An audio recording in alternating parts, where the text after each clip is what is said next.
Hello student, मैं हूं Rahul. Nalanda academy में आप सभी का स्वागत है। जैसे कि आप सभी जानते हैं कि नालंदा एकेडमी के चैनल पर 52 जिलों की सीरीज चल रही है, जिसमें से आज की जिला है हमारा फ्रेंड्स सीहोर जिला, जो कि भोपाल संभाग के अंतर्गत आता है। वेरी वेरी इंपॉर्टेंट है फ्रेंड्स। इसमें सारे फैक्ट्स आप एक नज़र में देखेंगे।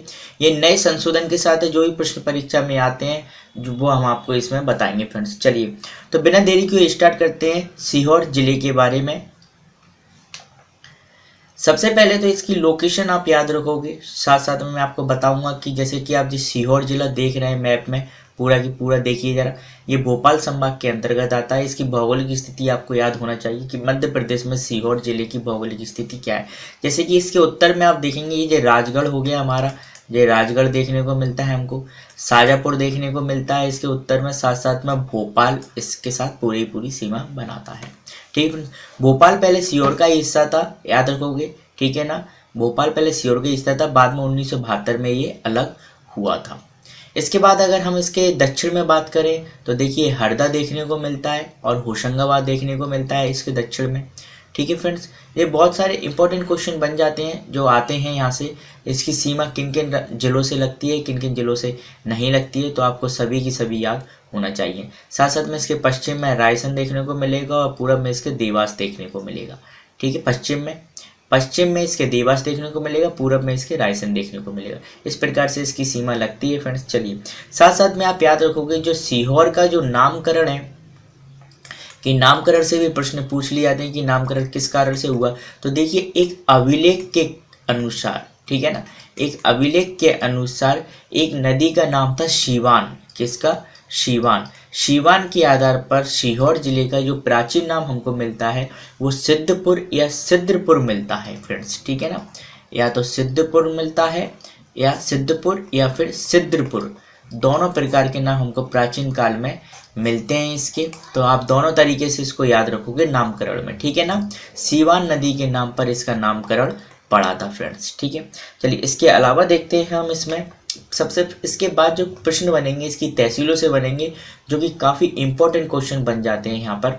जैसे कि देखिए तहसीलों में अगर सीहोर जिले की बात करें, इधर देखिए जैसे कि आष्टा और बुधनी वेरी वेरी इंपॉर्टेंट है। यहाँ से बहुत ज़्यादा प्रश्न परीक्षा में देखने को मिलते हैं। जैसे कि आष्टा देखिए, कई बार क्वेश्चन आता है कि आष्टा किस नदी के किनारे पर स्थित है, तो नर्मदा नदी के किनारे पर स्थित है। साथ साथ में बुधनी, ये आप देख रहे हो ये इंडस्ट्रियल क्षेत्र है, तो हम इसके बारे में भी बिल्कुल चर्चा करेंगे। साथ साथ में श्यामपुर। ठीक है ना, तो एक बार आप सारी की सारी तहसीलों को देख लीजिए। यहाँ पर सीहोर, आष्टा, इच्छावर, बुधनी, नसरुल्लागंज, रेहटी, श्यामपुर, जावर, ये प्रमुख तहसीलें सीहोर जिले के अंतर्गत आती हैं। अब एक एक करके कुछ तथ्यों को देखते हैं यहाँ पर। जैसे कि चित्र में आप देख सकते हैं यहाँ पर कि सीहोर जिले में सारू मारू की गुफाएं आपको देखने को मिलेंगी, जो काफ़ी इंपॉर्टेंट हो जाती हैं। ये गुफाएं अलग अलग चीज़ों के लिए प्रसिद्ध हैं। जैसे कि यहाँ पे एक शिलालेख भी स्थित है, जो कि अशोक से संबंधित शिलालेख है। इसमें चर्चा की गई है एक शिलालेख में, सारू मारू की गुफाओं में अशोक के जो पुत्र हैं, पुत्र पुत्री हैं, यहाँ पर आए हुए थे सारू मारू में। ठीक है ना, साथ साथ में यहाँ पे एक प्रसिद्ध शिव मंदिर भी है, और शिव मंदिर के साथ साथ यहाँ पर एक जलप्रपात भी हमको देखने को मिलता है। तो प्रश्न कभी कभी इस प्रकार से आ जाता है कि सारू मारू में इनमें से क्या नहीं है, तो शिव मंदिर है, जलप्रपात है, प्रसिद्ध गुफाएं हैं, ये सारू मारू स्थान के नाम पर है। ठीक है ना, याद रखोगे। तो अब सारू मारू किस जिले में है, तो सीहोर जिले के अंतर्गत है। ठीक है, सीहोर जिले के अंतर्गत, वेरी वेरी इंपॉर्टेंट है। इसके अलावा हम कुछ तथ्यवार क्वेश्चनों को देखेंगे, यहाँ से प्रश्न परीक्षा में बन जाते हैं। जैसे कि गोपालपुर चंद्रगुप्त विक्रमादित्य के द्वारा निर्मित प्रसिद्ध यहाँ पर गणेश मंदिर देखने को हमको मिलेगा। ठीक है ना, गणेश मंदिर का निर्माण चंद्रगुप्त विक्रमादित्य ने करवाया था। इसी की जो बाद में मरम्मत करवाई थी फ्रेंड्स, यहाँ से प्रश्न बन जाता है कि गणेश मंदिर सीहोर जिले के गोपालपुर में स्थित गणेश मंदिर की जो मरम्मत करवाई थी या जीर्णोद्धार करवाया था, वो किसने करवाया था? पेशवा बाजीराव ने करवाया था। किसने? पेशवा बाजीराव ने करवाया था, तो याद रखो। साथ साथ में सलकनपुर भी वेरी वेरी इंपॉर्टेंट हो जाता है, जो माता बीजासन के लिए प्रसिद्ध है। बीजासन मतलब दुर्गा माता के लिए ही कहा जाता है। ठीक है ना, सलकनपुर प्रसिद्ध स्थान है सीहोर में। यहाँ पर लगभग दुर्गा माता की 800 फीट ऊंचाई पर स्थित है। ठीक है ना, जो बीजासन स्थान है सलकनपुर में, दुर्गा माता का वो 800 फीट ऊंचाई पर स्थित है फ्रेंड्स, इसलिए ये थोड़ा सा इम्पोर्टेंट हो जाता है। चलिए इसके अलावा चर्चा करते हैं यहाँ पर बड़ौपा खेड़ी के बारे में, जो रामलला का मंदिर प्रसिद्ध है बड़ौपा खेड़ी, या इसको बड़ौआ खेड़ी के नाम से भी जाना जाता है, ठीक है ना, बड़ौआ खेड़ी के नाम से भी इसको जाना जाता है। तो दोनों प्रकार से आप इसको याद रखोगे, जिससे परीक्षा में गलती ना हो। दशहरा मैदान याद रखोगे, दशहरा वाला मैदान जो है वो भगत जो देशभक्त थे हमारे चैन सिंह, ठीक है ना, याद रखोगे चैन सिंह, इन्हें मध्य प्रदेश का मंगल पांडे के नाम से भी जाना जाता है, मध्य प्रदेश का मंगल पांडे इनको कहा जाता है फ्रेंड्स, वेरी वेरी इंपॉर्टेंट है, किसको, चैन सिंह को, ठीक है ना। चैन सिंह और अंग्रेज एजेंट मैडहॉफ के बीच क्या हुआ था, यहाँ पर युद्ध हुआ था, याद रखोगे। साथ साथ में उनकी समाधि और उनका स्मारक कहाँ पर है, दशहरे वाले मैदान में ही स्थित है। ये दशहरा वाला जो मैदान जो स्थान है ना, याद रखोगे, ये इंदौर और सीहोर रोड पर पड़ता है, ठीक है ना।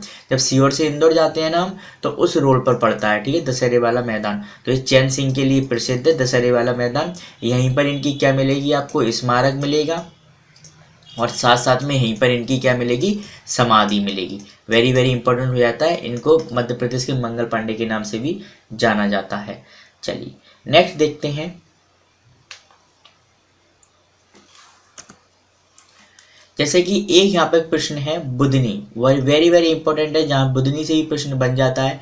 जैसे बुधनी विधानसभा क्षेत्र जो है मुख्यमंत्री शिवराज सिंह चौहान के लिए प्रसिद्ध है, शिवराज सिंह चौहान यहीं से क्या हुए हैं, निर्वाचित हुए हैं। तो यहाँ से बुधनी को भी आप आराम से याद रख लेना, वेरी वेरी इंपॉर्टेंट हो जाता है, ठीक है फ्रेंड्स। और यह उनका जो सीहोर जो जिला है वो उनका गृह जिला भी है, ठीक है। चलिए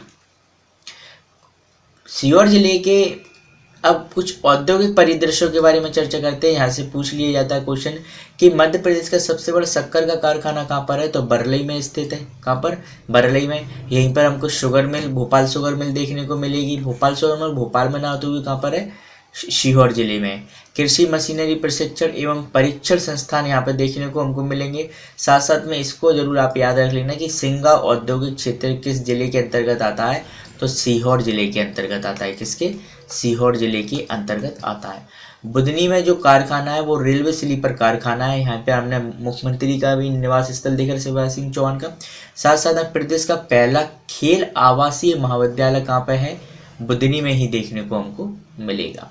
यहाँ की प्रमुख नदियों के बारे में मैं अगर बात करूँ तो नर्मदा और पार्वती यहाँ की प्रसिद्ध नदियाँ हैं, जिन पर परियोजना, उनकी सहायक नदियों पर परियोजना है बारना परियोजना, कोलार परियोजना और नर्मदा घाटी परियोजना देखने को मिलेंगी। गेहूं की चंदौसी किस्म के लिए सीहोर जिला बहुत ज़्यादा प्रसिद्ध है, ठीक है ना। किसके लिए, गेहूं की चंदौसी किस्म के लिए सर्वाधिक प्रसिद्ध है हमारा सीहोर जिला। तो यहाँ से भी प्रश्न परीक्षा में बन जाते हैं फ्रेंड्स। इसके अलावा सीहोर जिले से कोई भी प्रश्न बनता नहीं है। जो मैंने इसके क्वेश्चनों के बारे में चर्चा कर ली है, तो आप अच्छे तरीके से इसको याद कर लेना। मिलेंगे नेक्स्ट लेक्चर में, जब तक के लिए बाय।